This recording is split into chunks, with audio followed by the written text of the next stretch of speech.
Hello दोस्तों, इस video में हम वर्ग संख्याएं तथा इनके गुणधर्मों के बारे में सीखेंगे। आइए एक मजेदार चित्र देखते हैं। क्या आप इसे पहचानते हैं?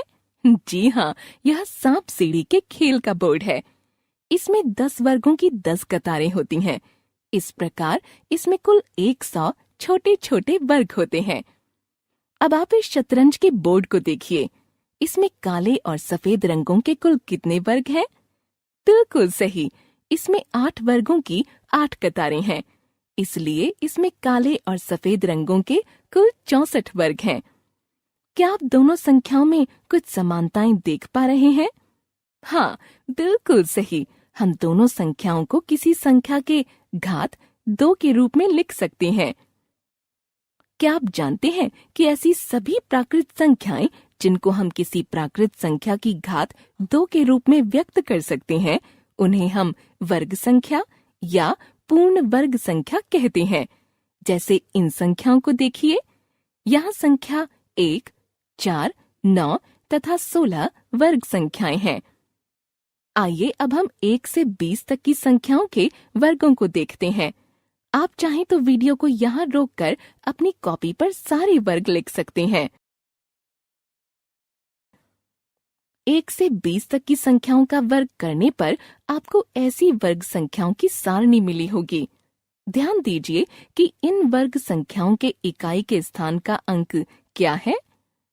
जी हाँ, सभी वर्ग संख्याओं के इकाई के स्थान पर केवल 0, 1, 4, 5, 6 तथा 9 में से कोई एक संख्या ही आ रही है। अब आप ये सोच रहे होंगे कि क्या ये सभी पूर्ण वर्ग संख्याओं के लिए मान्य है? तो हाँ, ये सभी पूर्ण वर्ग संख्याओं के लिए मान्य है। आप चाहें तो वीडियो को यहाँ रोककर आगे की पूर्ण वर्ग संख्याओं की भी जांच कर सकते हैं। लेकिन क्या हम यह कह सकते हैं कि 0, 1, 4, 5, 6 या 9 से समाप्त होने वाली हर संख्या पूर्ण वर्ग संख्या होगी? आगे कुछ ऐसी संख्याओं की जांच करते हैं। इन संख्याओं पर जरा ध्यान दीजिए। इनके अंत में 0, 1, 4, 5, 6 तथा 9 में से कोई एक संख्या जरूर है, लेकिन ये वर्ग संख्याएं नहीं हैं। यानी हम ये कह सकते हैं कि सारी संख्याएं जिनके अंत में ये संख्याएं आती हैं, वो जरूरी नहीं कि पूर्ण वर्ग संख्याएं हों। चलिए अब कुछ और रोचक संख्याओं के बारे में जानते हैं। आपने इस 1 से 20 तक के वर्गों की सारणी में देखा होगा कि वर्गों के इकाई के स्थान पर संख्याएं 2, 3, 7 तथा 8 एक बार भी नहीं आई हैं। क्या आप कोई ऐसी वर्ग संख्या ढूंढ सकते हैं जिसके इकाई में इनमें से कोई एक संख्या आती हो? आप नहीं ढूंढ पाए होंगे, क्योंकि ऐसी कोई वर्ग संख्या नहीं हो सकती। इसलिए जिन संख्याओं के अंत में 2, 3, 7 तथा 8 आता है, वो पूर्ण वर्ग संख्याएं नहीं हो सकती। क्या आपने 10 और 20 के वर्गों पर ध्यान दिया? यहाँ वर्गों में शून्यों की संख्या मूल संख्या में शून्यों की संख्या की 2 गुनी है। जैसे इन संख्याओं को देखिए। इसका मतलब वर्गों के अंत में शून्य की संख्या 2 गुनी होगी, यानी कि इनकी संख्या हमेशा सम संख्या ही होगी। यहाँ आप अगर वर्ग संख्याओं की सारणी को ध्यान से देखेंगे तो ये पाएंगे कि सम संख्याओं के वर्ग सम संख्याएं हैं और विषम संख्याओं के वर्ग विषम संख्याएं हैं। इस वीडियो में हमने वर्ग संख्याओं के बारे में तथा विभिन्न संख्याओं को देखकर उनके वर्ग संख्या होने का अनुमान लगाना सीखा। अगली वीडियो में हम वर्ग संख्याओं से जुड़े कुछ उदाहरण देखाएं तथा उनके गुणधर्मों के बारे में सीखा था। इस वीडियो में हम इनके कुछ उदाहरण देखेंगे। इन संख्याओं के वर्गों में शून्यों की संख्या कितनी होंगी? आप यहाँ वीडियो को रोककर उत्तर सोच सकते हैं। क्या आपको शून्यों की संख्या ढूंढने में परेशानी हो रही है? चलिए हम मिलकर ढूंढते हैं। संख्या 50 में 1 शून्य है और संख्या 100 में 2 शून्य है। वर्गों के अंत में शून्य की संख्या 2 गुनी होगी, यानी कि इनकी संख्या हमेशा सम संख्या ही होगी। इसलिए 50 के वर्ग में 2 शून्य होंगे और 100 के वर्ग में 4 शून्य होंगे। है ना आसान? अब अगर मैं कहूँ कि आपको निम्नलिखित संख्याओं में से पूर्ण वर्ग संख्याएं ढूंढनी है, तो आप कैसे ढूंढोगे? आप यहाँ वीडियो रोककर उत्तर सोच सकते हैं। चलिए साथ मिलकर इसका हल ढूंढते हैं। यहाँ सबसे पहले हम देखेंगे कि दी गई संख्याओं में से कितनी संख्याओं के इकाई के स्थान पर 2, 3, 7 तथा 8 है। हम जानते हैं कि जिस संख्या के इकाई के स्थान पर इन संख्याओं में से कोई एक संख्या हो, तो वह संख्या पूर्ण वर्ग संख्या कभी नहीं हो सकती। इसलिए संख्याएं 53, 62 और 67 पूर्ण वर्ग संख्याएं नहीं हो सकती हैं। अब हमारे पास बच गए हैं 50, 51 और 64। क्या आप बची हुई संख्याओं में से किसी और संख्या को भी वर्ग संख्याओं के गुणधर्म के आधार पर पहचान सकते हैं? बिल्कुल सही। पूर्ण वर्ग संख्या होने के लिए किसी संख्या के अंत में शून्यों की संख्या सम होनी चाहिए, लेकिन यहाँ 50 में केवल एक ही शून्य है, इसलिए यह संख्या भी पूर्ण वर्ग संख्या नहीं होगी। चलिए अब इन दो बची हुई संख्याओं की जांच करते हैं। दोनों संख्याओं को हम गुणनखंड के रूप में इस प्रकार लिख सकते हैं। यहाँ हम देख सकते हैं कि हम सिर्फ 64 को किसी संख्या के घात 2 के रूप में लिख सकते हैं, अतः 64 एक पूर्ण वर्ग संख्या है। यह प्रश्न आपके अभ्यास के लिए दिए गए हैं। आप यहाँ वीडियो को रोककर उत्तर सोच सकते हैं। इन प्रश्नों के उत्तर नीचे दिए गए हैं। इस वीडियो में हमने वर्ग संख्याएं तथा इनके गुणधर्मों से जुड़े कुछ उदाहरण देखे। अगली वीडियो में हम इनसे जुड़ी गलत अवधारणाओं तथा सामान्य गलतियों तथा इनके गुणधर्मों से जुड़े उदाहरण देखे। इस वीडियो में हम इनसे जुड़ी गलत अवधारणाओं तथा सामान्य गलतियों के बारे में जानेंगे। आइए दिए गए कथन को सही या गलत कथन के रूप में चयन करते हैं। आप चाहें तो वीडियो को यहाँ रोककर उत्तर सोच सकते हैं। अगर आप इस कथन को सही मान रहे हैं, तो आप यह सोच रहे होंगे कि इस संख्या के अंत में 4 है, तो यह संख्या एक पूर्ण वर्ग संख्या होगी, लेकिन यह सही नहीं है। चलिए इस संख्या का गुणनखंडन करते हैं। गुणनखंड करने पर हम देखते हैं कि संख्या 54 को हम पूर्ण संख्या से किसी संख्या के घात 2 के रूप में नहीं लिख सकते हैं, इसलिए यह कथन गलत है। आइए अब अगले कथन को देखते हैं। संख्या 1987 के वर्ग के इकाई के स्थान पर 4 आएगा, सही या गलत? आप चाहें तो वीडियो को यहाँ रोककर उत्तर सोच सकते हैं। कभी कभी कई लोग वर्ग के स्थान पर उस संख्या को 2 से गुना कर देते हैं। अगर आप इस संख्या को भी 2 से गुना कर देंगे, तो आपको गुणनफल संख्या के इकाई के स्थान पर 4 मिलेगी, जो कि गलत है। आइए इसका सही हल देखते हैं। दी गई संख्या के इकाई के स्थान पर 7 है और हम जानते हैं कि संख्या 7 के वर्ग के इकाई के स्थान पर संख्या 9 आती है। इसका मतलब संख्या 1987 के वर्ग के इकाई के स्थान पर भी संख्या 9 आएगी, इसलिए यह कथन गलत है। आइए अब इस कथन की जांच करते हैं। आप चाहें तो वीडियो को यहाँ रोककर उत्तर सोच सकते हैं। अगर आप इस कथन को असत्य मान रहे हैं, तो आप यह सोच रहे होंगे कि 64 एक पूर्ण वर्ग संख्या है और इस संख्या के अंत में शून्य भी है, इसलिए यह एक पूर्ण वर्ग संख्या होगी, लेकिन यह गलत है। हम जानते हैं कि पूर्ण वर्ग संख्या होने के लिए किसी संख्या के अंत में शून्यों की संख्या सम होनी चाहिए। इस संख्या में शून्यों की संख्या 3 है, जो कि एक सम संख्या नहीं है, इसलिए यह संख्या एक पूर्ण वर्ग संख्या नहीं है। अतः यह कथन असत्य नहीं बल्कि सत्य है। अब आप इस कथन को देखिए। आप चाहें तो वीडियो को यहाँ रोककर उत्तर सोच सकते हैं। अगर आप इस कथन को सत्य मान रहे हैं, तो आप यह सोच रहे होंगे कि इस संख्या के अंत में शून्यों की संख्या सम है, इसलिए यह एक पूर्ण वर्ग संख्या होगी, लेकिन यह गलत है। हम जानते हैं कि पूर्ण वर्ग संख्या के अंत में शून्यों की संख्या सम होनी चाहिए, लेकिन यह जरूरी नहीं कि जिस संख्या के अंत में शून्यों की संख्या सम होगी वह एक पूर्ण वर्ग संख्या ही होगी। चलिए दी गई संख्या को गुणनखंड के रूप में देखते हैं। यहाँ हमने देखा कि इस दी गई संख्या को पूरी तरह से किसी संख्या के घात 2 के रूप में नहीं लिख सकते, इसलिए यह संख्या एक पूर्ण वर्ग संख्या नहीं है। अतः यह कथन एक असत्य कथन है। इस वीडियो में आज हमने वर्ग संख्याएं तथा इनके गुणधर्म से संबंधित गलत अवधारणाओं तथा सामान्य गलतियों के बारे में सीखा। आशा करते हैं कि आप इन गलतियों को गणित का एक बहुत ही महत्वपूर्ण भाग है। हम बहुत से प्रश्नों के हल संख्याओं के पैटर्न की मदद से कर सकते हैं। आपको संख्या 9 का पहाड़े का पैटर्न तो याद ही होगा।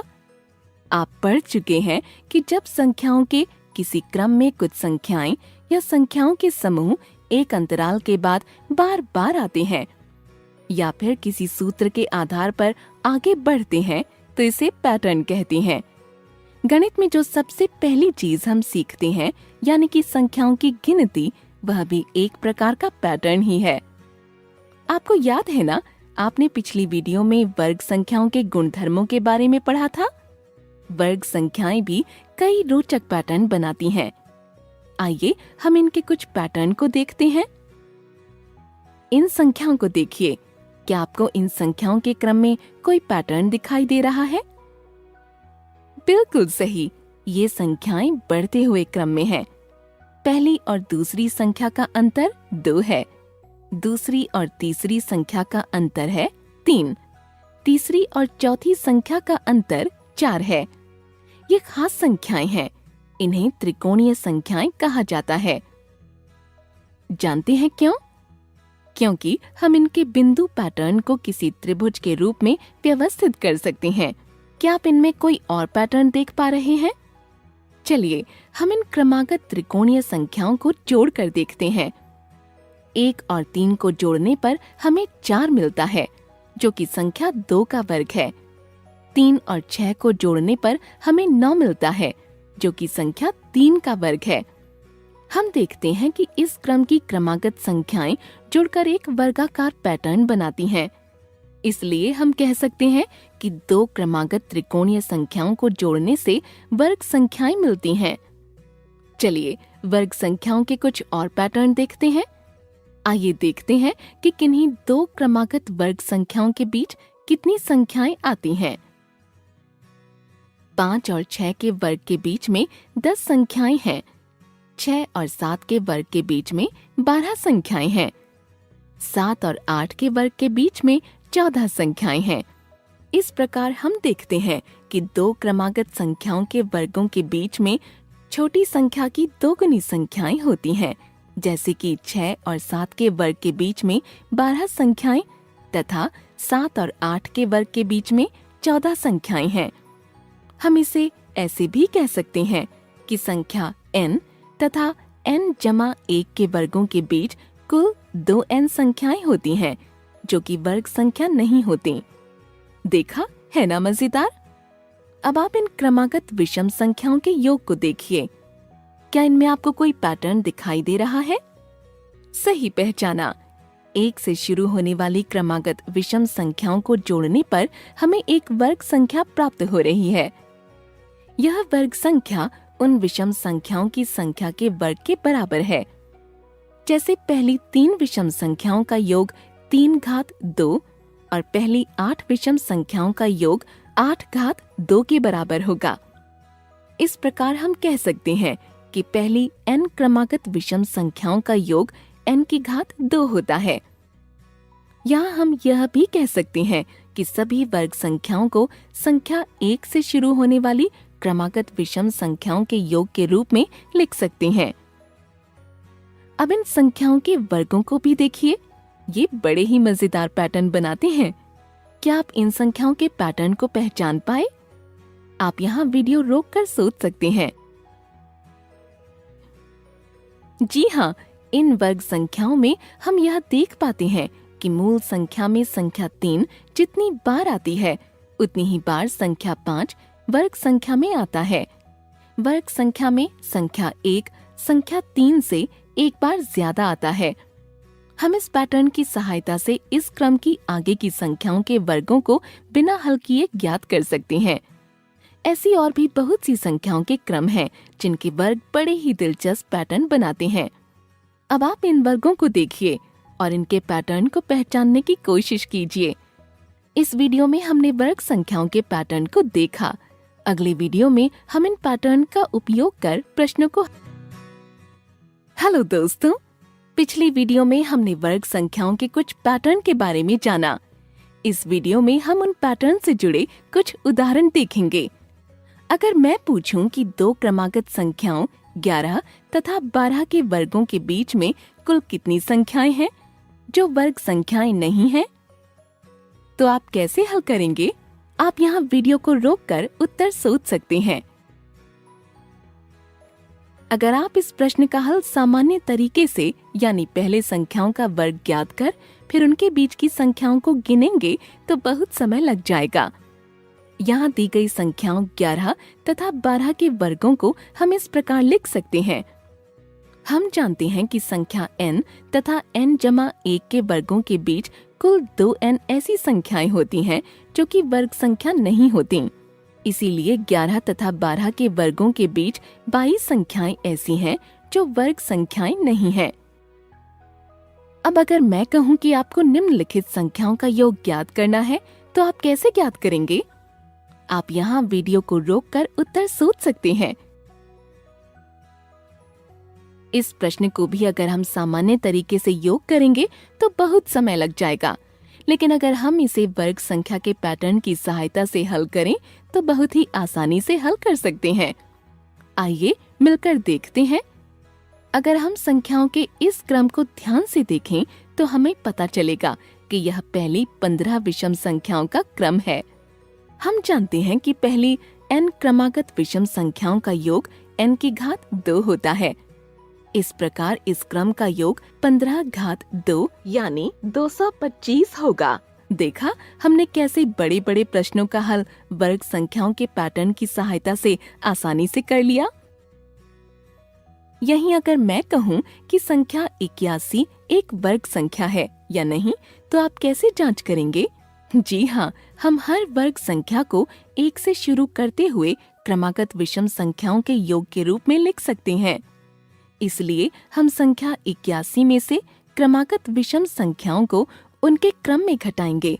अगर अंत में 0 मिलेगा तो यह संख्या वर्ग संख्या होगी, नहीं तो यह संख्या वर्ग संख्या नहीं होगी। आइए मिलकर जांच करते हैं। यहाँ हम देखते हैं कि क्रमागत विषम संख्याओं को घटाने पर हमें अंत में 0 मिल रहा है। इसलिए हम कह सकते हैं कि संख्या 81 एक वर्ग संख्या है। अब ये बताइए कि इस त्रिकोणीय संख्याओं के क्रम की अगली संख्या क्या होगी? सोचिए। आइए इस प्रश्न को मिलकर हल करते हैं। हम जानते हैं कि क्रमागत त्रिकोणीय संख्याओं को जोड़ने से हमें एक वर्ग संख्या मिलती है। आइए इनको जोड़कर देखते हैं। आप इस क्रम के वर्ग संख्याओं को ध्यान से देखिए। ये क्रमागत वर्ग संख्याएं हैं। इस क्रम की अगली वर्ग संख्या 36 होगी। इसका मतलब संख्या 15 और अगली त्रिकोणीय संख्या का योग भी 36 होना चाहिए। इस प्रकार हमें अगली त्रिकोणीय संख्या 21 प्राप्त होगी। अतः अगली त्रिकोणीय संख्या 21 है। इस वीडियो में हमने वर्ग संख्याओं के कुछ पैटर्न की सहायता से प्रश्नों का हल करना सीखा। अगली वीडियो में हम इनसे जुड़ी कुछ गलत अवधारणाओं तथा सामान्य गलतियों के बारे में। पिछली वीडियो में हमने वर्ग संख्याओं के कुछ पैटर्न की सहायता से प्रश्नों को हल करना सीखा। इस वीडियो में हम इनसे जुड़ी गलत अवधारणाओं तथा सामान्य गलतियों के बारे में जानेंगे। आइए दिए गए कथनों का सही और गलत कथन के रूप में चयन करते हैं। अब अगर मैं आपसे कहूँ कि इन संख्याओं का योग 81 है, तो मैं सही हूँ या गलत, ये आप कैसे ज्ञात करेंगे? आप चाहें तो वीडियो को यहाँ रोककर उत्तर सोच सकते हैं। अगर आप इस कथन को सही मान रहे हैं तो आपने पैटर्न 3 का उपयोग किया होगा। इसके लिए आपने विषम संख्याओं को गिना होगा जो कि कुल 9 है। उसके बाद आपने संख्या 9 का वर्ग कर दिया होगा जिससे आपको संख्या 81 मिली होगी। लेकिन यहाँ ध्यान देने योग्य बात यह है कि यह संख्याओं का क्रम प्रथम 9 विषम संख्याओं का नहीं है, क्योंकि यहाँ संख्या 17 नहीं है, इसलिए यह कथन गलत है। अगर यहाँ संख्या 19 के स्थान पर संख्या 17 होती तो यह कथन सही होता।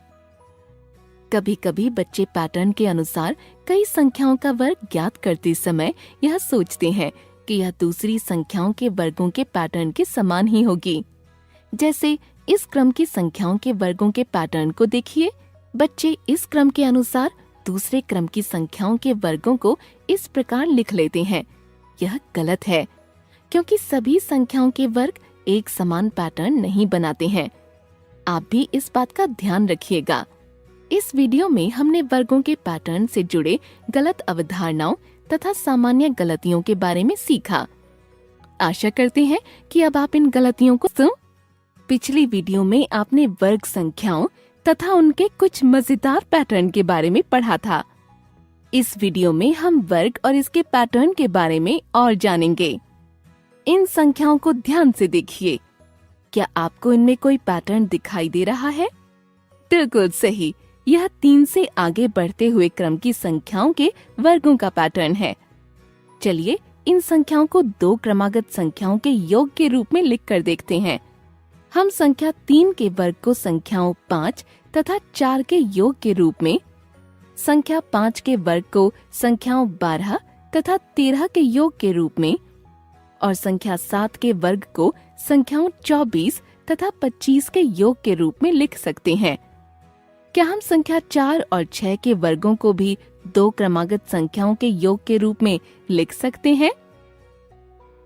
क्या आपने इस क्रियाकलाप में कोई विशेष बात देखी? बिल्कुल सही। यहाँ हमने देखा कि हम संख्या 4 और 6 के वर्गों को इस प्रकार से नहीं लिख सकते हैं, यानी कि किसी विषम संख्या के वर्ग को हम 2 क्रमागत संख्याओं के योग के रूप में लिख सकते हैं, लेकिन किसी सम संख्या के वर्ग को हम 2 क्रमागत संख्याओं के योग के रूप में नहीं लिख सकते। अगर आप गौर करें तो आप देखेंगे कि पहली क्रमागत संख्या वर्ग संख्या से 1 घटाकर 2 से भाग देने पर प्राप्त हो रही है। दूसरी संख्या वर्ग संख्या में 1 जोड़कर फिर उस योगफल को 2 से भाग देकर प्राप्त हो रही है। चलिए वर्ग संख्याओं और इनके पैटर्न के बारे में कुछ और जानते हैं। आप इन संख्याओं के गुणनफल को देखिए। क्या आप इन संख्याओं के गुणनफल इन दोनों संख्याओं को गुणा किए बिना ज्ञात कर सकते हैं? हम 2 क्रमागत सम या विषम संख्याओं के गुणनफल को इस प्रकार से लिख सकते हैं। इसलिए हम 12 गुना 14 और 13 गुना 15 को इस प्रकार से लिखकर हल कर सकते हैं। अतः हम 2 क्रमागत सम और विषम संख्याओं का गुणनफल उनके बीच के संख्या के वर्ग से 1 घटाकर ज्ञात कर सकते हैं। चलिए अब संख्याओं के वर्ग ज्ञात करने की विधि देखते हैं। संख्याएं जैसे जैसे बड़ी होती जाती हैं, गुणनफल विधि द्वारा उनका वर्ग ज्ञात करना उतना ही कठिन होता जाता है और साथ ही साथ समय भी ज्यादा लगता है। जैसे संख्या 51 का वर्ग ज्ञात करने के लिए 51 से 51 को गुणा करना होगा। चलिए हम वर्ग करने की एक नई विधि देखते हैं। हम संख्या 51 के वर्ग को 50 जोड़ 1 के वर्ग के रूप में लिखकर इस प्रकार भी हल कर सकते हैं। इस विधि की सहायता से हम 2 अंकों वाली सभी संख्याओं का वर्ग आसानी से ज्ञात कर सकते हैं। क्या आप जानते हैं वे सभी संख्याएं जिनके अंत में संख्या 5 आती है, उनका वर्ग हम एक और सरल विधि से ज्ञात कर सकते हैं। जैसे संख्याओं 65 और 85 के वर्ग को ही देख लीजिए। यहाँ हमने दहाई के अंक में 1 जोड़कर प्राप्त योगफल को दहाई अंक से गुणा कर दिया है। फिर प्राप्त संख्या को 100 से गुणा करके उसमें 25 जोड़ दिया है। देखा है ना मजेदार? आइए अब हम पाइथागोरस त्रिक के बारे में जानते हैं। पिछली कक्षा में हमने पाइथागोरस गुण पढ़ा था, जिसके अनुसार किसी समकोण त्रिभुज के कर्ण पर बने वर्ग का क्षेत्रफल पदों पर बने दोनों वर्गों के क्षेत्रफल के योग के बराबर होता है। क्या आप जानते हैं कि ऐसे 3 संख्याओं के समूह जो किसी समकोण त्रिभुज के भुजाओं को निरूपित कर सकते हैं, उन्हें हम पाइथागोरस त्रिक संख्याएं कहते हैं। यानी कि पाइथागोरस त्रिक की दो संख्याओं के वर्गों का योग तीसरी संख्या के वर्ग के बराबर होता है। जैसे संख्याएं 3, 4 तथा 5 पाइथागोरस त्रिक हैं। यहाँ से हम देखते हैं कि किसी भी प्राकृत संख्या n के लिए 2n, n घात 2 घटा 1 तथा n घात 2 जोड़ 1 पाइथागोरस त्रिक होते हैं। जैसे संख्या 3 के लिए संख्याएं 6, 8 तथा 10 पाइथागोरस त्रिक होंगे। तो आज के इस वीडियो में हमने वर्ग संख्याओं के पैटर्न, संख्याओं का वर्ग ज्ञात करने की विधि और पाइथागोरस त्रिक के बारे में सीखा।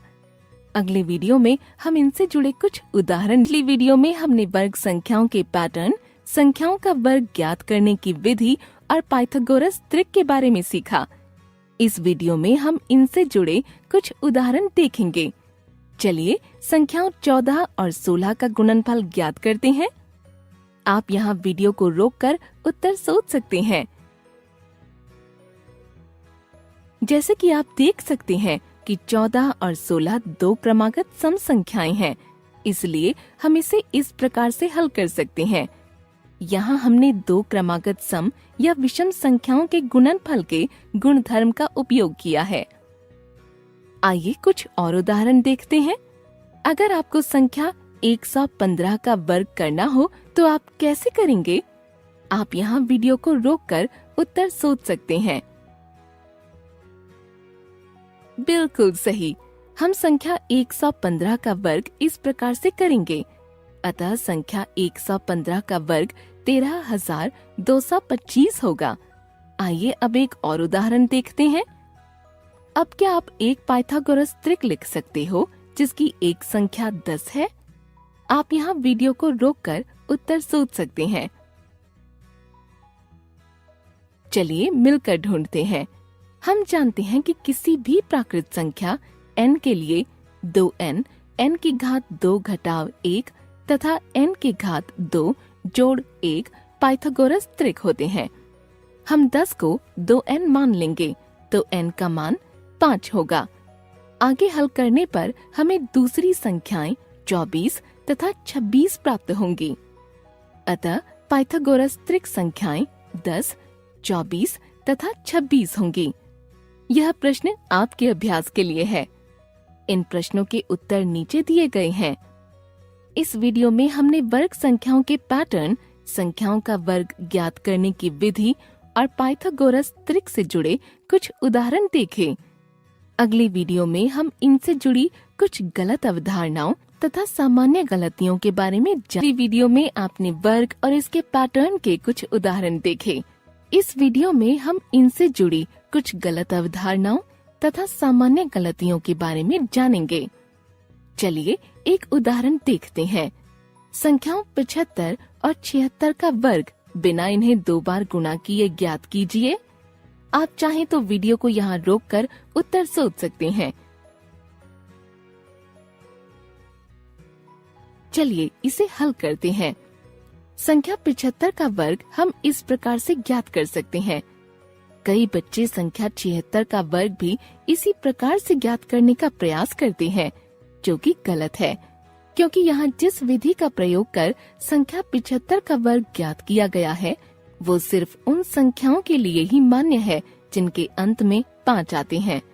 संख्या 76 का वर्ग निकालने के कई तरीके हैं, जिनमें से एक तरीका यहाँ आपके लिए दिया गया है। आइए अब अगली अवधारणा देखते हैं। अब इस वाक्य पर विचार कीजिए। दो क्रमागत धनात्मक पूर्णांकों के योग एक विषम वर्ग संख्या होती है। सही या गलत? आप चाहें तो वीडियो को यहाँ रोककर उत्तर सोच सकते हैं। कई बच्चे इस वाक्य को सही समझ लेते हैं।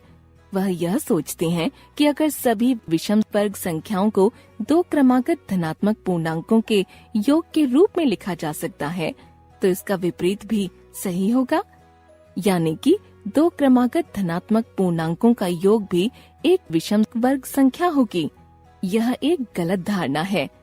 दो क्रमागत संख्याओं का योग हमेशा एक विषम वर्ग संख्या नहीं होती। जैसे संख्या 3 और 4 का योग 7 होता है, जो एक पूर्ण वर्ग संख्या नहीं है। अतः यह कथन गलत है। तो इस वीडियो में हमने वर्ग और इसके पैटर्न से जुड़ी कुछ गलत अवधारणाओं तथा सामान्य गलतियों के बारे में सीखा। आशा करती हैं कि आप ऐसी गलतियां नहीं करेंगे। मूल, स्क्वायर एंड स्क्वायर रूट। दोस्तों, इस वीडियो में आपका स्वागत है। आज हम वर्ग और वर्गमूल यानी स्क्वायर्स एंड स्क्वायर रूट से संबंधित एक क्रियाकलाप करेंगे। मान लीजिए हमारे पास एक प्राकृत संख्या n है। हम कैसे पता लगाएंगे कि वह एक पूर्ण वर्ग यानी परफेक्ट स्क्वायर है या नहीं, और उस संख्या का वर्गमूल यानी स्क्वायर रूट क्या होगा? चलिए यह पता लगाने के लिए एक क्रियाकलाप करते हैं। आप सभी पेंसिल, स्केल और ग्राफ पेपर ले लीजिए। चलिए संख्या 25 की जांच करते हैं। क्या आप ग्राफ पेपर पर एक ऐसा वर्ग बना सकते हैं जिसका क्षेत्रफल 25 वर्ग इकाई हो? प्रयास कीजिए। जी हाँ, हम यहाँ एक ऐसा वर्ग बना सकते हैं जिसका क्षेत्रफल 25 वर्ग इकाई के बराबर हो। ध्यान दीजिए, ग्राफ पेपर पर सबसे छोटे वर्ग का क्षेत्रफल 1 वर्ग इकाई है। इस वर्ग का क्षेत्रफल इन सभी 1 इकाई के वर्गों के क्षेत्रफल के योगफल के बराबर होगा।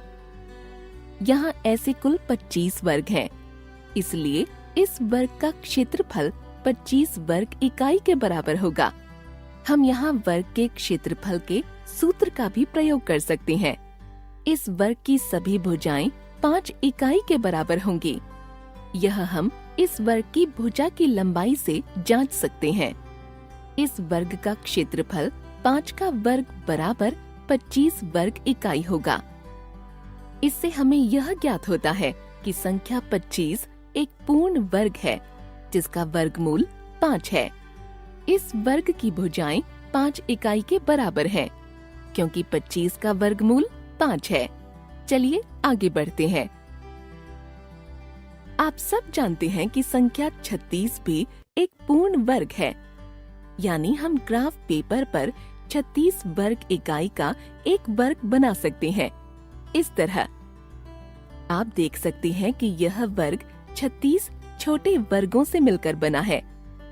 हम जानते हैं कि 36 का वर्गमूल 6 है, इसीलिए इस वर्ग की भुजाएं 6 इकाई के बराबर हैं। चलिए अब एक नई संख्या जैसे 34 पर चर्चा करते हैं। क्या संख्या 34 एक पूर्ण वर्ग है? क्या आप एक ऐसा वर्ग बना सकते हैं जिसका क्षेत्रफल 34 वर्ग इकाई हो? क्या आप 34 का वर्गमूल ज्ञात कर सकते हैं? चलिए ग्राफ पेपर पर 34 वर्ग इकाई का एक वर्ग बनाने की कोशिश करते हैं। हम देख सकते हैं कि ऐसा कोई वर्ग बन ही नहीं पा रहा है। ऐसा इसलिए है क्योंकि 34 एक पूर्ण वर्ग नहीं है। पर संख्या 34, 25 और 36 के बीच में आती है, इसलिए 34 का वर्गमूल भी इन संख्याओं के वर्गमूल के बीच में ही आएगा। यानी 34 का वर्गमूल 5 और 6 के बीच में आएगा। वह 5 से अधिक लेकिन 6 से कम होगा। और इस तरह से हमने संख्या 34, जो कि एक पूर्ण वर्ग नहीं है, के वर्गमूल का अनुमान लगा लिया। इसी तरह आप 54 का वर्गमूल ज्ञात कीजिए। आप पाएंगे कि 54 का वर्गमूल 7 और 8 के बीच में है। आप और भी संख्याएं लेकर उनके वर्गमूल का अनुमान इस क्रियाकलाप के द्वारा लगा सकते हैं। इस वीडियो में बस इतना ही। लगाना उदाहरण भाग 1, estimating square root, illustrative examples part 1। दोस्तों, इस वीडियो में आपका स्वागत है। पिछली वीडियो में हमने संख्याओं के वर्गमूल का अनुमान लगाना सीखा था। इस वीडियो में हम इससे संबंधित एक उदाहरण देखेंगे। इस वर्गाकार खेत को देखिए। इस खेत का क्षेत्रफल 300 वर्ग मीटर है। इस खेत का परिमाप ज्ञात कीजिए। हमें इस वर्गाकार खेत का क्षेत्रफल 300 वर्ग मीटर दिया गया है। मान लीजिए कि इस वर्गाकार खेत के किनारे की लंबाई S है, तो वर्ग के क्षेत्रफल के सूत्र के अनुसार यह बराबर होगा S की घात 2 के, जो कि बराबर होगा 300 वर्ग मीटर के। एक वर्ग की सभी भुजाएं बराबर होती हैं, तो इसका परिमाप सभी किनारों का योग होगा, जो बराबर होगा 4S के। इसका मतलब हमें इसके परिमाप को ज्ञात करने के लिए इसके किनारे की लंबाई ज्ञात करनी होगी। इस समीकरण पर ध्यान दीजिए। हमें S का वह मान ज्ञात करना है जिसका वर्ग 300 होगा, यानी अब S का मान ज्ञात करने के लिए हमें संख्या 300 का वर्गमूल ज्ञात करना होगा। आइए 300 के वर्गमूल का अनुमान लगाएं। संख्या 300 से छोटी और 300 से बड़ी पूर्ण वर्ग संख्याओं के बारे में सोचिए। आप उन दो पूर्ण वर्ग संख्याओं को देखिए जिनके बीच में संख्या 300 आती है। हम देख सकते हैं कि संख्या 300, 289 और 324 के बीच में आती है। इसलिए संख्या 300 का वर्गमूल भी इन दोनों संख्याओं के वर्गमूल के बीच में ही आएगा।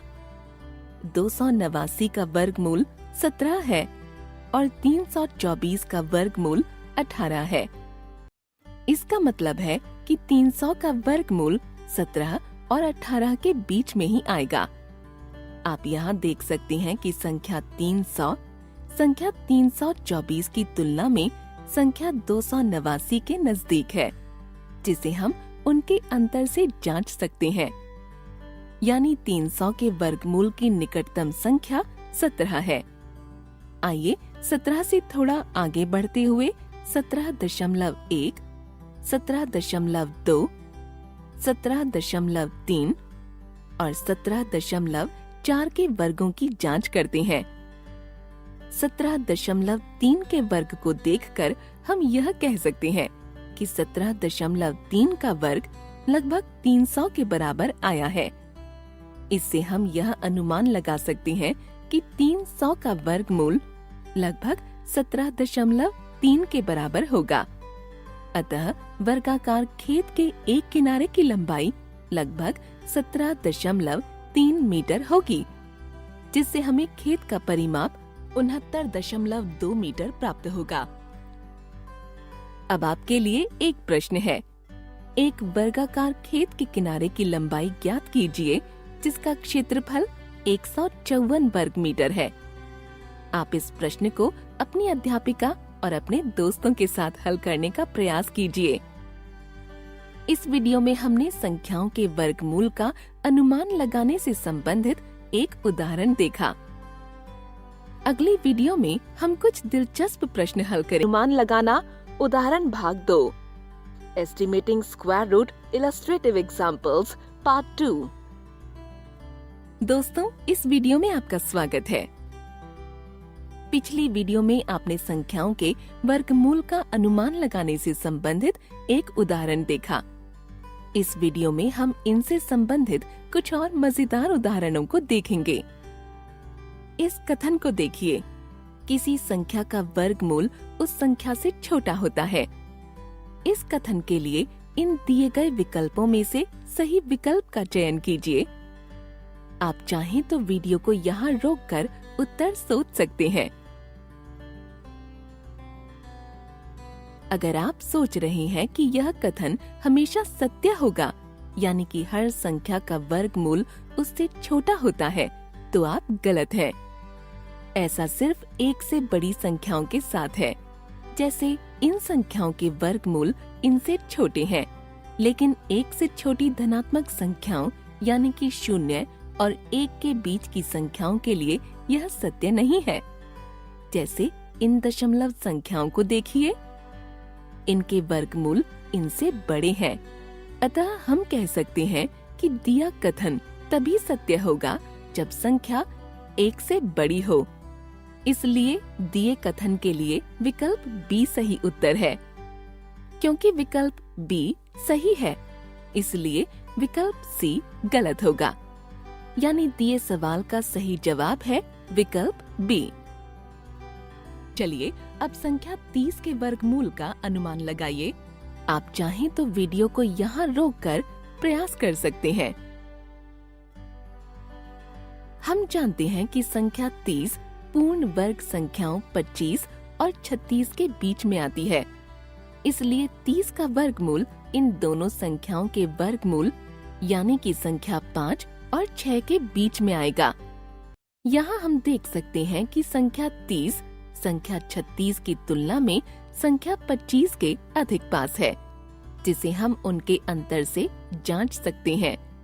यानी 30 का वर्गमूल पूर्ण संख्या 5 के निकटतम है। आइए 5 से थोड़ा आगे बढ़ते हुए 5.1, 5.2, 5.3, 5.4 और 5.5 के वर्ग निकालते हैं और देखते हैं कि 30 का वर्गमूल लगभग किस संख्या के बराबर प्राप्त होगा। 5.4 के वर्ग और 5.5 के वर्ग की तुलना करने पर हम देख सकते हैं कि 5.5 का वर्ग 30 के सबसे करीब है। इससे हम यह अनुमान लगा सकते हैं कि 30 का वर्गमूल लगभग 5.5 के बराबर होगा। इस वीडियो में हमने संख्याओं के वर्गमूल का अनुमान लगाने से संबंधित कुछ उदाहरणों को देखा। इस वीडियो में बस इतना ही। द्वारा वर्गमूल ज्ञात करना, finding square root of a number by prime factorisation. Hello दोस्तों, इस वीडियो में हम अभाज्य गुणनखंडन प्राइम फैक्टराइजेशन विधि द्वारा वर्गमूल ज्ञात करना सीखेंगे। दोस्तों, स्क्रीन पर कुछ पूर्ण वर्ग संख्याएं हैं। क्या आप इन सब का वर्गमूल ज्ञात कर सकते हैं? अगर 4 का वर्ग 16 होता है तो हम कह सकते हैं कि 16 का वर्गमूल स्क्वायर रूट 4 है। इसी तरह 5 का वर्ग 25 होता है तो हम कह सकते हैं कि 25 का वर्गमूल 5 है। तो बताइए, अगर 7 का वर्ग 49 है तो 49 का वर्गमूल क्या होगा? बिल्कुल सही, 49 का वर्गमूल होगा 7। क्या इसी तरह आप संख्या 729 का वर्गमूल ज्ञात कर सकते हैं? हमें सभी पूर्ण वर्ग संख्याओं का वर्गमूल हमेशा याद रहे यह जरूरी नहीं है, लेकिन हम अलग अलग विधियों से इसे ज्ञात कर सकते हैं। चलिए हम 729 का वर्गमूल अभाज्य गुणनखंडन विधि प्राइम फैक्टराइजेशन मेथड द्वारा ज्ञात करते हैं। इस विधि के नाम से ही हमें संकेत मिलता है कि हमें संख्या का अभाज्य गुणनखंडन करना होगा। इस विधि में हम संख्या को अभाज्य संख्याओं प्राइम नंबर से तब तक भाग देते हैं जब तक हमें कोई अभाज्य संख्या या 1 प्राप्त न हो। इसके लिए हम स्क्रीन पर दिखाई आकृति बनाएंगे। ऊपरी पंक्ति के दूसरे स्तंभ में हम वह संख्या लिखेंगे जिसका हमें अभाज्य गुणनखंडन करना है। चलिए शुरू करते हैं। वह सबसे छोटी अभाज्य संख्या ज्ञात कीजिए जो 729 को पूर्ण रूप से विभाजित करे।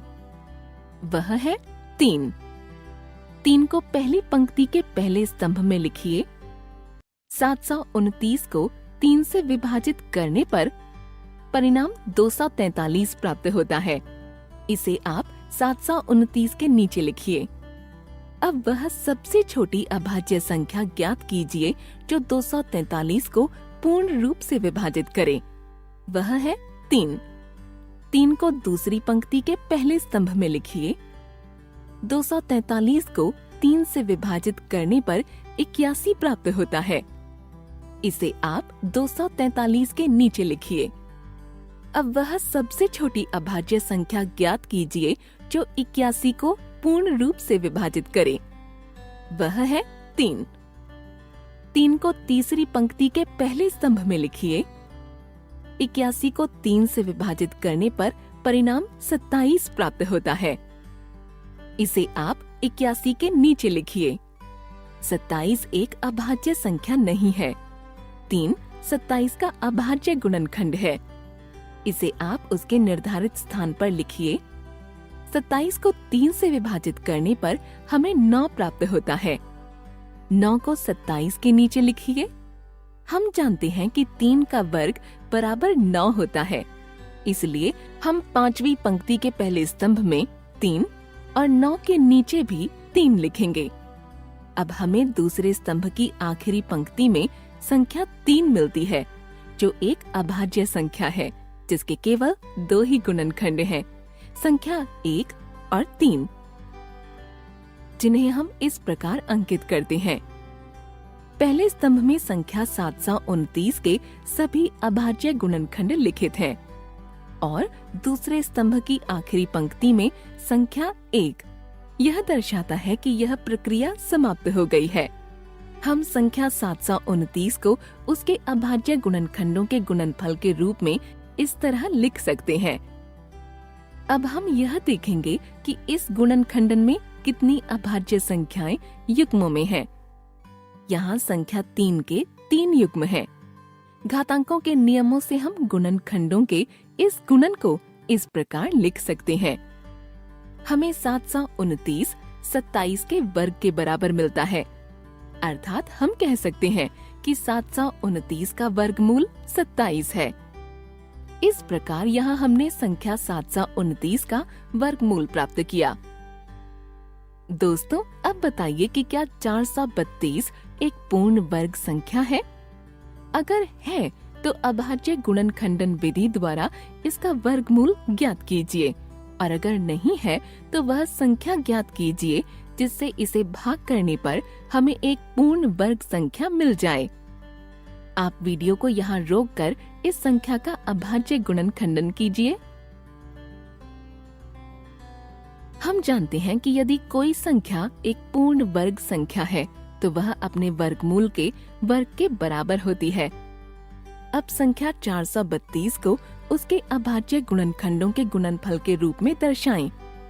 हम देख सकते हैं कि यहाँ इस संख्या के सभी अभाज्य गुणनखंड युग्म में नहीं है, यानी यह एक पूर्ण वर्ग संख्या नहीं है। यहाँ 3 का युग्म नहीं है। अतः अगर हम संख्या 432 को 3 से भाग कर दें तो हमें संख्या 144 प्राप्त होगी, जो कि एक पूर्ण वर्ग संख्या है और जिसका वर्गमूल 12 होता है। तो इस तरह से हमने अभाज्य गुणनखंडन विधि द्वारा वर्गमूल ज्ञात करना सीखा और उससे संबंधित उदाहरण देखे। मिलते हैं अगली वीडियो में इनसे संबंधित कुछ और उदाहरणों बात करने की। अभाज्य गुणनखंडन विधि के उदाहरण: finding square root of a number by prime factorisation, illustrative examples. Hello दोस्तों, इस वीडियो में हम अभाज्य गुणनखंडन विधि द्वारा वर्गमूल ज्ञात करने के कुछ उदाहरण देखेंगे। संख्या 3969 का वर्गमूल अभाज्य गुणनखंडन विधि के द्वारा ज्ञात कीजिए।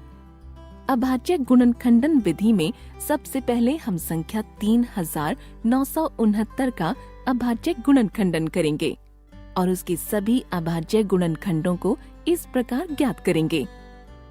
अब हम संख्या 3969 को उसके अभाज्य गुणनखंडों के गुणनफल के रूप में व्यक्त करेंगे।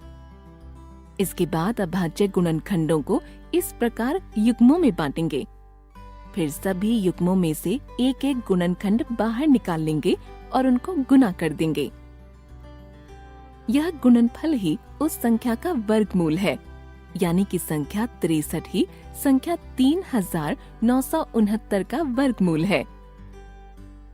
चलिए एक और उदाहरण देखते हैं। एक सबसे छोटी पूर्ण वर्ग संख्या ढूंढिए जो 2, 16 और 19 से पूर्ण रूप से विभाजित होती है। अगर हमें सिर्फ एक ऐसी संख्या ढूंढनी होती जो इन तीनों संख्याओं से विभाजित हो जाती, तब हमें सिर्फ इन 3 संख्याओं का लघुत्तम समापवर्तीय LCM ज्ञात करना पड़ता। इस प्रकार हमें संख्या 304 प्राप्त होती। संख्या 304 एक पूर्ण वर्ग संख्या नहीं है, लेकिन यहाँ हमें एक पूर्ण वर्ग संख्या चाहिए। हम जानते हैं कि पूर्ण वर्ग संख्या में सभी अभाज्य गुणनखंड युग्म में आते हैं, संख्या 304 के अभाज्य गुणनखंडन में केवल संख्या 19 ही युग्म में नहीं है। यदि हम दोनों पक्षों को 19 से गुणा करें तो हमें बाईं ओर संख्या 5776 प्राप्त होगी, जो एक पूर्ण वर्ग संख्या है। हम दाईं ओर इसके अभाज्य गुणनखंड भी देख सकते हैं, जहां हमें इसके सभी अभाज्य गुणनखंड युग्मों में मिलते हैं। इसलिए संख्या 5776 वह सबसे छोटी पूर्ण वर्ग संख्या है जो 2, 16 और 19 से विभाजित होती है। संख्या 5776 का वर्गमूल 76 है, यह हम देख सकते हैं। इस वीडियो में हमने अभाज्य गुणनखंडन विधि द्वारा वर्गमूल ज्ञात करने के कुछ उदाहरण देखे। आशा करते हैं कि आपको यह विधि अच्छे से समझ आ गई होगी। Square root of a number division method.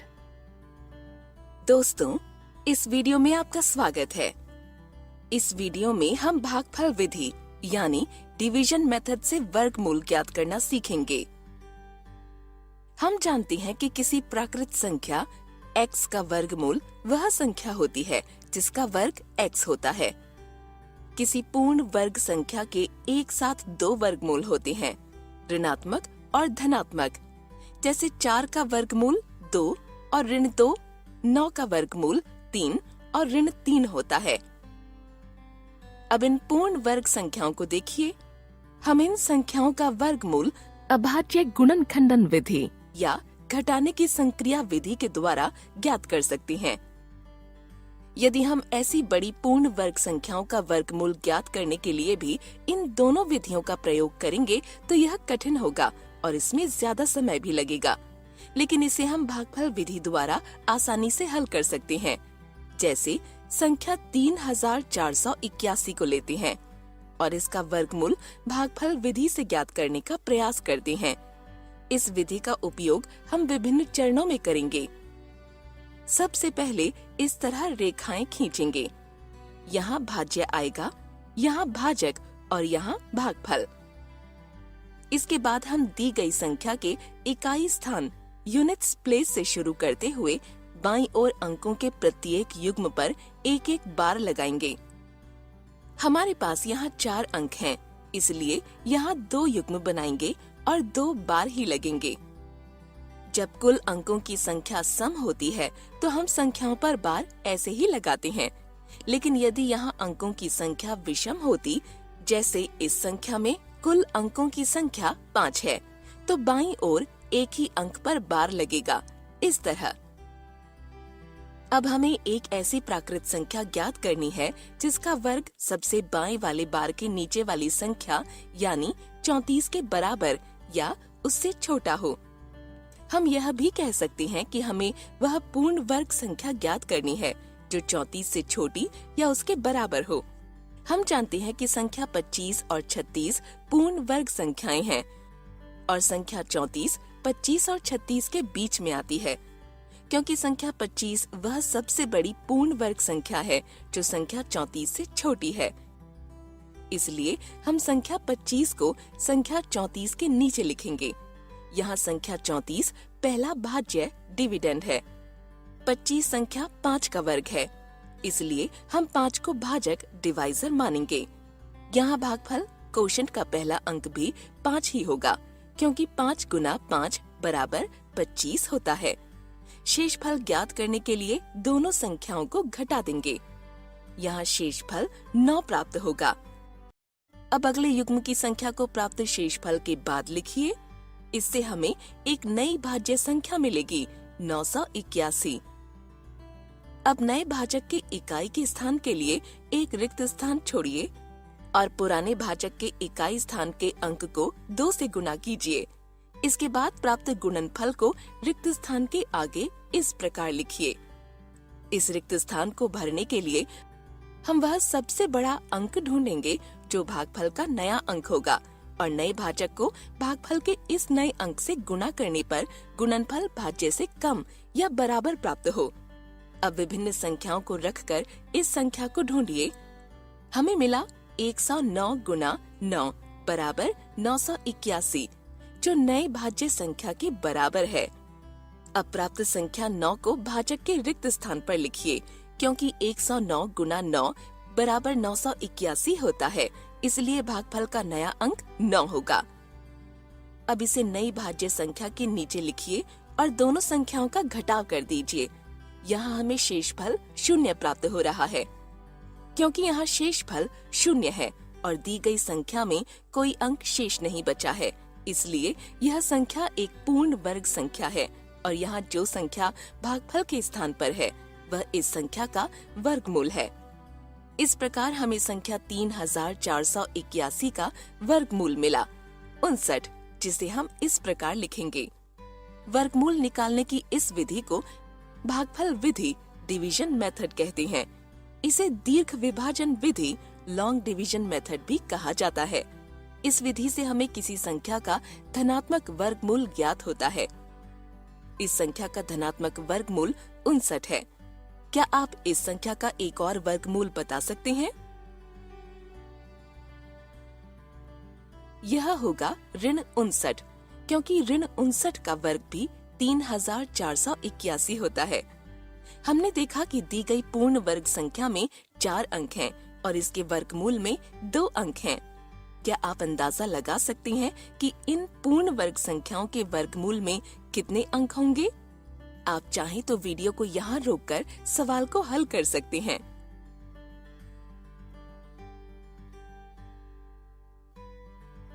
अगर हमारे पास n अंकों का एक पूर्ण वर्ग है और n एक सम संख्या है, तो इसके वर्गमूल में n/2 अंक होंगे, और अगर n विषम संख्या है तो इसके वर्गमूल में n+1/2 अंक होंगे।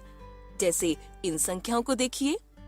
यहाँ अगर आप ध्यान से देखें तो आप पाएंगे कि पूर्ण वर्ग संख्या के वर्गमूल में अंकों की संख्या उसके अंकों पर लगे बार की कुल संख्या के बराबर है।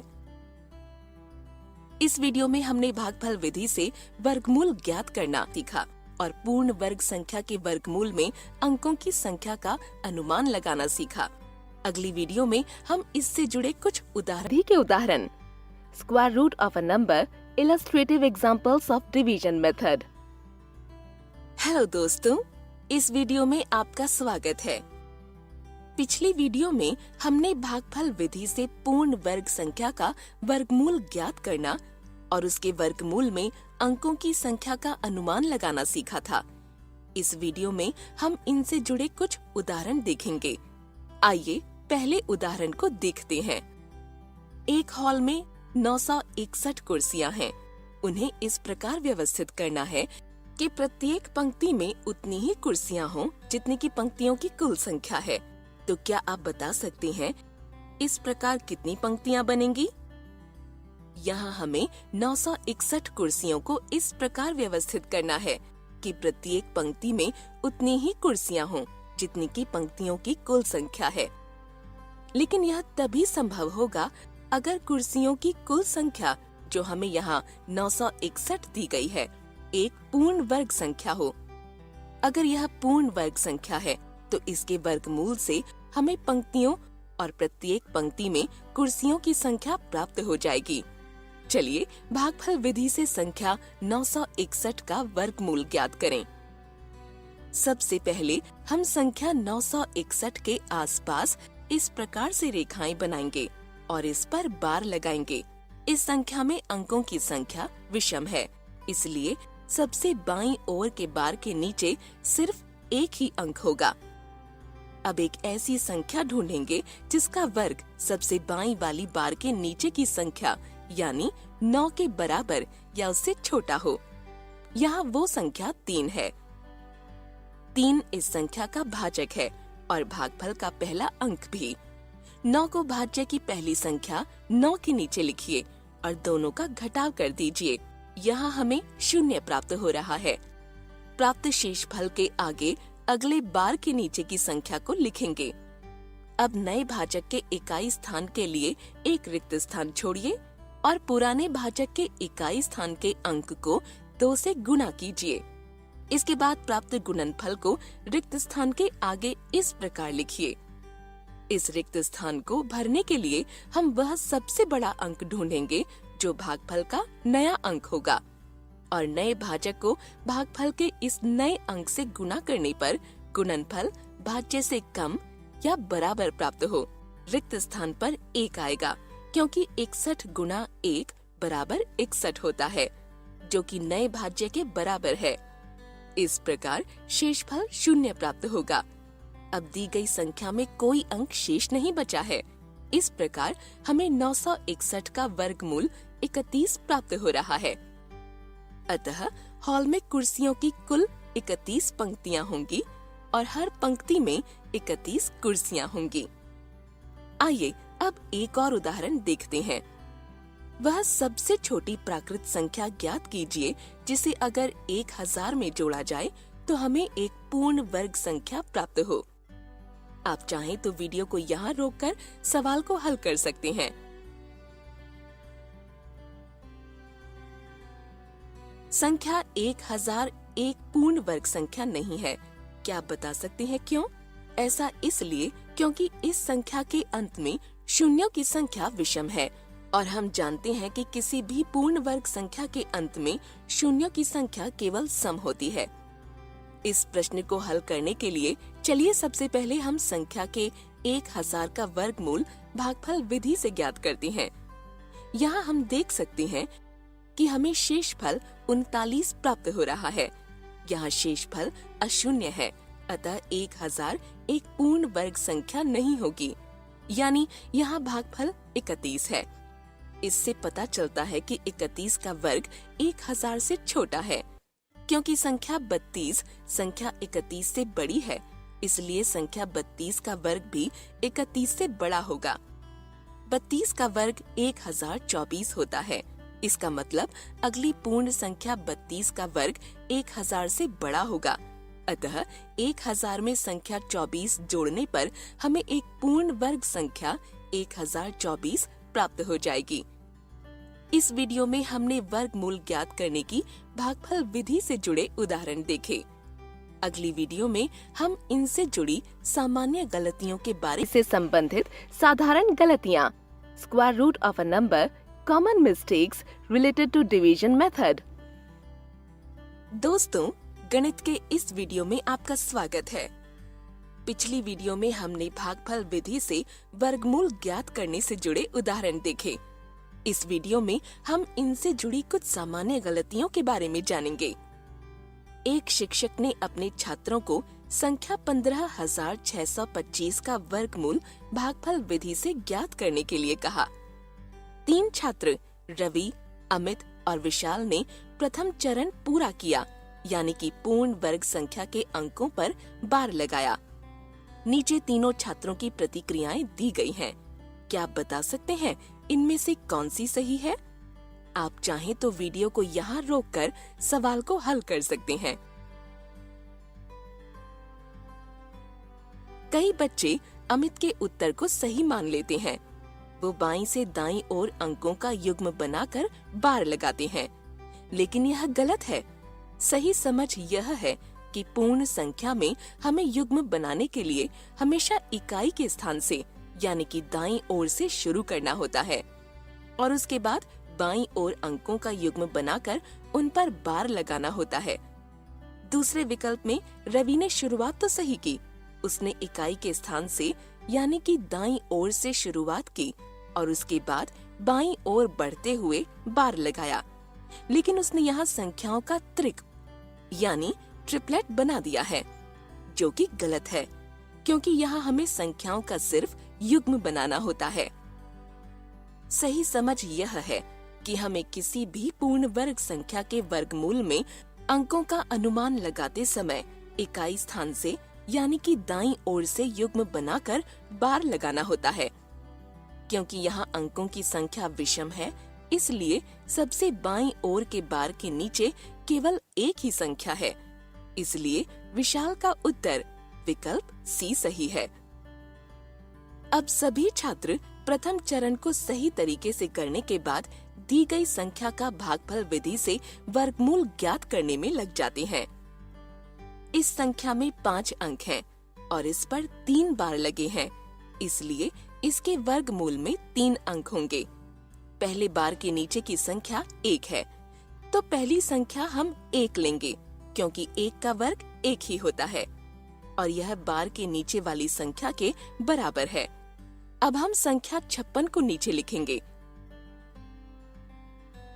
इसके बाद रवि और अमित ने बताया कि यह संख्या पूर्ण वर्ग संख्या नहीं है, लेकिन विशाल को इसका वर्गमूल 125 प्राप्त हुआ। रवि ने इसे इस प्रकार से हल किया। यहाँ अंत में उसे 25 शेषफल के रूप में प्राप्त हो रहा है। यह प्रक्रिया गलत है, क्योंकि यहाँ जब दूसरी बार भाग किया गया तब संख्या 1, जो कि पुराना भाजक था, को 2 से गुना करके नया भाजक नहीं बनाया गया। अब हम अमित के उत्तर को देखते हैं। अमित ने नया भाजक बनाने के लिए पुराने भाजक की पूरी संख्या को 2 से गुना कर दिया, जो कि गलत है, क्योंकि हमें सिर्फ पुराने भाजक के इकाई के अंक को ही 2 से गुना करना होता है, न कि पूरी संख्या को। विशाल का हल सही है। विशाल ने संख्या 15,625 का वर्गमूल इस प्रकार से ज्ञात किया। यह सही विधि है। तो आज की वीडियो में हमने भागफल विधि से वर्गमूल ज्ञात करना और वर्गमूल में अंकों के अनुमान लगाने से जुड़ी कुछ सामान्य गलतियों के बारे में जाना। Square roots of decimals. Hello दोस्तों, इस वीडियो में आपका स्वागत है। इस वीडियो में हम दशमलव संख्या का वर्गमूल ज्ञात करना सीखेंगे। चलिए देखते हैं विशाल क्या कर रहा है। विशाल की गेंद छत पर चली गई है, जिसे वापस लाने के लिए उसने दीवार से एक सीढ़ी इस प्रकार लगा दी है। छत की ऊंचाई 5.5 मीटर है और सीढ़ी की लंबाई 7.3 मीटर है। क्या आप बता सकते हैं कि विशाल ने सीढ़ी को दीवार से कितनी दूरी पर लगाया है? यदि हम आकृति को ध्यान से देखें तो पाएंगे कि यहाँ एक समकोण त्रिभुज बन रहा है। चलिए इसे त्रिभुज ABC नाम देते हैं। यहाँ AB छत की ऊंचाई है, कोण B एक समकोण है और AC सीढ़ी की लंबाई है। हमें यहाँ BC की लंबाई ज्ञात करनी है, जो कि इस त्रिभुज का आधार है। मान लीजिए इसका मान x है। हम x का मान कैसे ज्ञात करेंगे? पाइथागोरस प्रमेय के अनुसार कर्ण का वर्ग आधार और लंब के वर्गों के योग के बराबर होता है। समकोण त्रिभुज ABC के लिए हम लिख सकते हैं, इसे हम ऐसे भी लिख सकते हैं। सभी का मान रखने पर हमें मिलेगा x घात 2 बराबर 23.04। लेकिन हमें x का मान ज्ञात करना है। इसके लिए हमें संख्या 23.04 का वर्गमूल ज्ञात करना होगा। हम यह भागफल विधि से करेंगे। यह भाज्य है, यहाँ हम भाजक को लिखेंगे और यहाँ भागफल को लिखा जाएगा। इस विधि द्वारा प्राप्त भागफल ही इस संख्या का वर्गमूल होगा। सबसे पहले हम संख्या 23.04 पर बार लगाएंगे। यहाँ पर 2 भाग हैं। एक भाग में पूर्ण संख्या है और दूसरे में दशमलव संख्या है।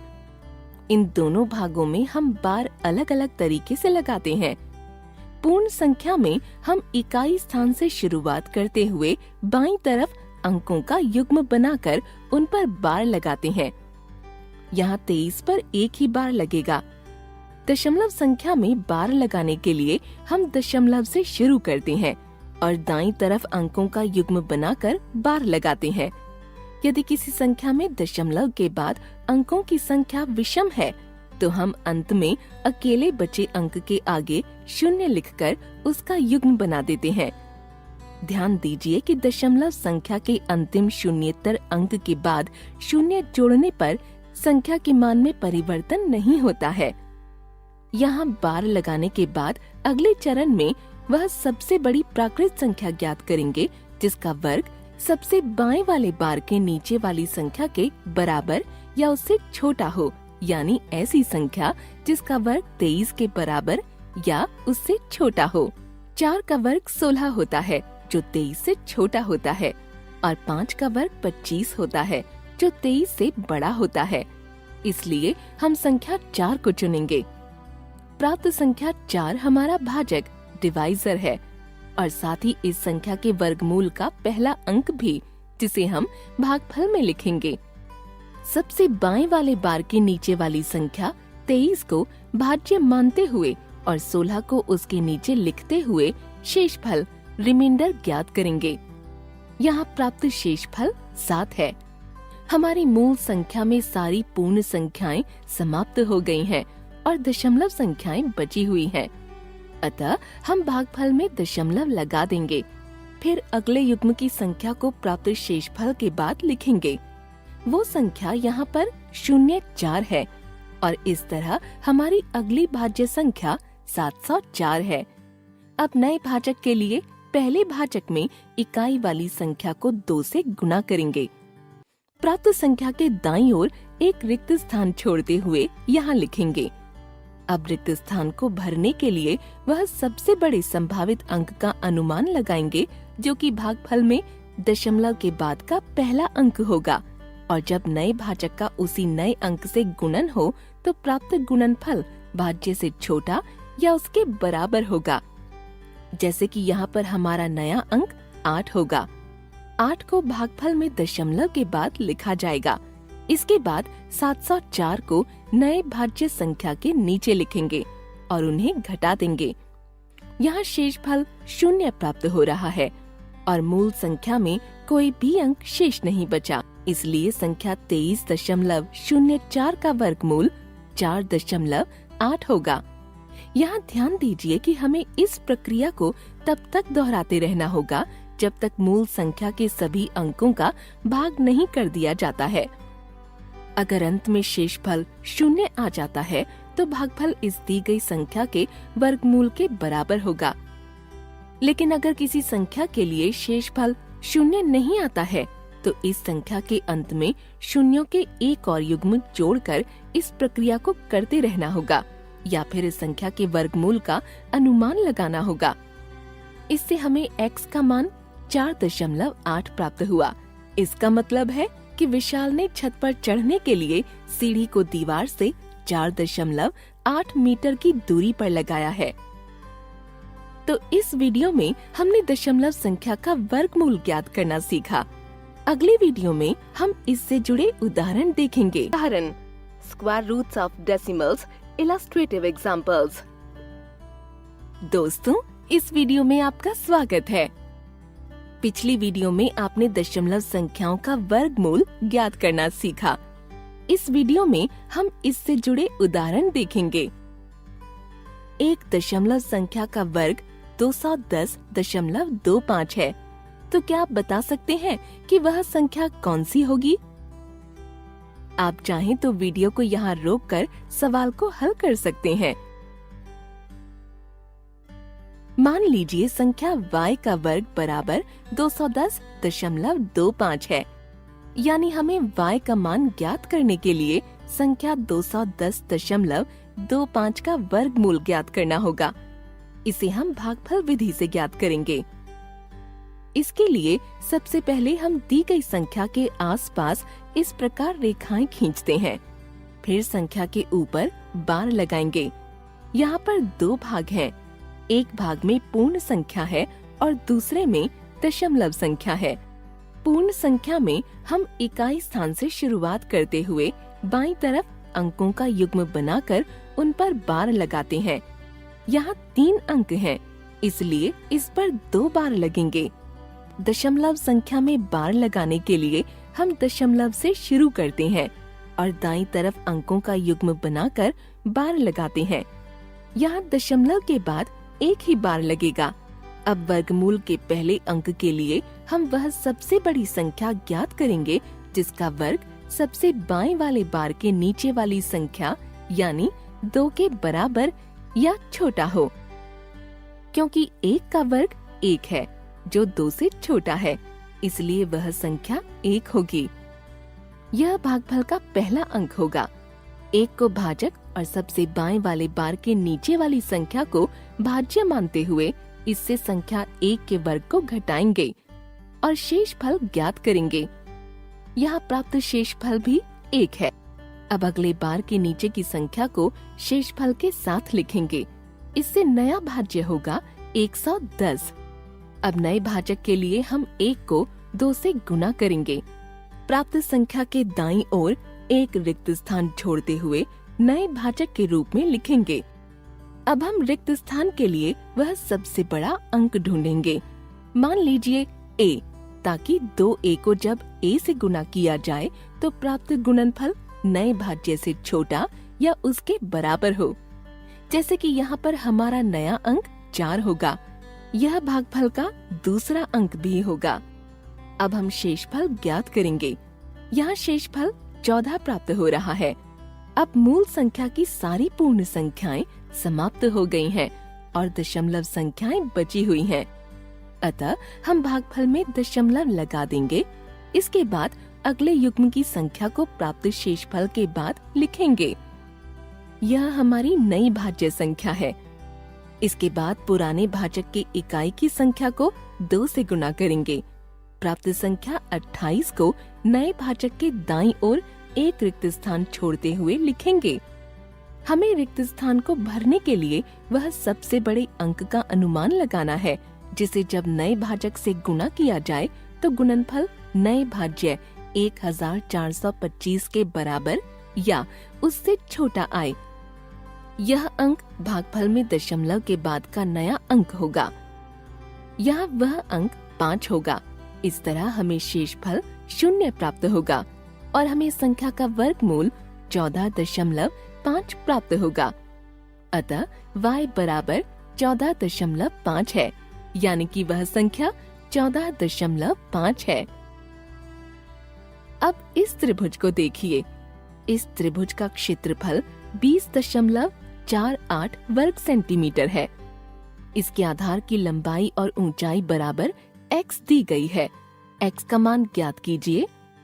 आप चाहें तो वीडियो को यहाँ रोककर सवाल को हल कर सकते हैं। त्रिभुज के क्षेत्रफल का सूत्र 1/2 गुना आधार गुना ऊंचाई होता है। इस त्रिभुज का आधार x है और इसकी ऊंचाई भी यहाँ हमें x दी गई है। इसका क्षेत्रफल होगा 1/2 गुना x की घात 2। हमें त्रिभुज का क्षेत्रफल 20.48 वर्ग सेंटीमीटर दिया गया है। इसे हम इस प्रकार लिख सकते हैं। इस समीकरण को आगे हल करने पर हमें मिलेगा x का वर्ग बराबर 40.96। हमें यहाँ x का मान ज्ञात करने के लिए 40.96 का वर्गमूल ज्ञात करना होगा। आप यहाँ वीडियो को रोककर इसका वर्गमूल ज्ञात कर सकते हैं। हमें संख्या 40.96 का वर्गमूल यानी x का मान 6.4 प्राप्त होगा। अतः त्रिभुज की ऊंचाई और उसके आधार की लंबाई 6.4 सेंटीमीटर है। इस वीडियो में हमने दशमलव संख्याओं के वर्गमूल से जुड़े कुछ उदाहरण देखे। अगली वीडियो में हम इससे संबंधित एक मिथ्या धारणा देखेंगे। मिथ्या धारणा, misconceptions related to square roots of decimals। दोस्तों, इस वीडियो में आपका स्वागत है। पिछली वीडियो में आपने दशमलव संख्याओं के वर्गमूल से जुड़े कुछ उदाहरण देखे। इस वीडियो में हम इससे संबंधित एक मिथ्या धारणा देखेंगे। 4 दोस्त संख्या 0.0144 का वर्गमूल ज्ञात कर रहे हैं। उनके उत्तर कुछ इस प्रकार हैं। क्या आप बता सकते हैं इनमें से किसका उत्तर सही है? आप चाहें तो वीडियो को यहाँ रोककर सवाल को हल कर सकते हैं। हम जानते हैं कि 144 का वर्गमूल 12 होता है। अमित ने 0.0144 का वर्गमूल ज्ञात करते समय 144 का वर्गमूल 12 लिखा और इसके आगे इस प्रकार से 0.0 जोड़ दिया। यह एक गलत समझ है। विशाल ने इस संख्या का वर्गमूल भागफल विधि से इस प्रकार निकाला। यहाँ इस संख्या का वर्गमूल एक पूर्ण संख्या के बराबर आ रहा है। इसका मतलब विशाल का उत्तर गलत है। राहुल और विकास दोनों का जवाब एक है। लेकिन इनकी समझ अलग है। अब राहुल के उत्तर को देखते हैं। उसने सोचा कि दशमलव के बाद शून्य का कोई महत्व नहीं है, इसलिए उसने शून्य को हटा दिया है। इससे उसे संख्या 0.144 प्राप्त हुई। संख्या 144 का वर्गमूल 12 होता है, इसलिए राहुल ने इस संख्या का वर्गमूल ज्ञात करते समय 144 का वर्गमूल 12 लिखा और फिर 12 के पहले एक दशमलव लगा दिया, जिससे उसे उत्तर के रूप में 0.12 प्राप्त हुआ। यह उत्तर तो सही है, लेकिन हल करने की विधि गलत है। अब देखते हैं कि विकास ने किस प्रकार से यह प्रश्न हल किया है। इस संख्या में केवल दशमलव भाग ही है, तो सबसे पहले उसने दशमलव के दाईं ओर अंकों का युग्म बनाकर उन पर बार लगाया। फिर वह सबसे बड़ी संख्या ज्ञात की, जिसका वर्ग सबसे बाएं वाले बार के नीचे वाली संख्या के बराबर या छोटा हो। यहाँ वह संख्या 1 है। इसके बाद प्राप्त संख्या को भाजक मानते हुए और सबसे बाएं वाले बार के नीचे वाली संख्या को भाज्य मानते हुए शेषफल ज्ञात किया।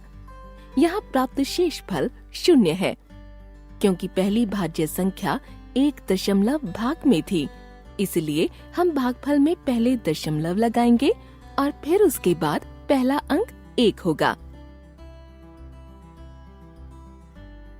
इस प्रकार हल करते हुए इस संख्या का वर्गमूल 0.12 प्राप्त हुआ। इस प्रकार विकास का उत्तर सही है। इस संख्या का वर्गमूल हम इस तरीके से भी निकाल सकते हैं। यहाँ हमने दशमलव संख्या को परिमेय संख्या के रूप में परिवर्तन करके उसका वर्गमूल ज्ञात किया। अब आप इन संख्याओं के वर्गमूलों का योग ज्ञात कीजिए। इसके लिए आपको सहायक संकेत भी दिए गए हैं।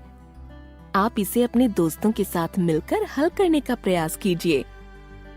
इस वीडियो में हमने दशमलव संख्याओं के वर्गमूल से संबंधित एक मिथ्या धारणा देखी। मिलते हैं एस्टिमेटिंग स्क्वायर रूट। दोस्तों, इस वीडियो में आपका स्वागत है। इस वीडियो में हम संख्याओं के वर्गमूल का अनुमान लगाना सीखेंगे। दो दोस्त अमित और विशाल आपस में बातें कर रहे हैं। विशाल ने अमित से पूछा कि उसका घर स्टेशन से कितने किलोमीटर दूर है, तो इसका जवाब अमित ने उसे एक पहेली के रूप में दिया। मेरे घर से स्टेशन की दूरी किलोमीटर में लगभग तुम्हारी उम्र के वर्गमूल के बराबर है। मेरी उम्र तो 23 वर्ष है, तो इसका मतलब तुम्हारे घर से स्टेशन की दूरी 23 के वर्गमूल के बराबर होगी। लेकिन 23 का वर्गमूल क्या होगा? क्या आप संख्या 23 का वर्गमूल ज्ञात करने में विशाल की मदद कर सकते हैं? इसके लिए आपको संख्या 23 का वर्गमूल ज्ञात करना होगा। आप चाहें तो वीडियो को यहाँ रोककर उत्तर सोच सकते हैं। किसी प्राकृत संख्या n का वर्गमूल वह संख्या होती है जिसका वर्ग n के बराबर होता है। हम जानते हैं कि 23 एक अभाज्य संख्या प्राइम नंबर है, जिसके केवल 2 ही गुणनखंड हैं, 1 और 23 खुद। यानी ऐसी कोई प्राकृत संख्या नहीं है जिसका वर्ग 23 के बराबर हो। इसका मतलब यह है कि 23 का वर्गमूल एक प्राकृत संख्या नहीं होगी, बल्कि एक दशमलव संख्या होगी, जिसका अनुमान हम लगा सकते हैं। चलिए अब हम संख्या 23 के वर्गमूल का अनुमान लगाते हैं।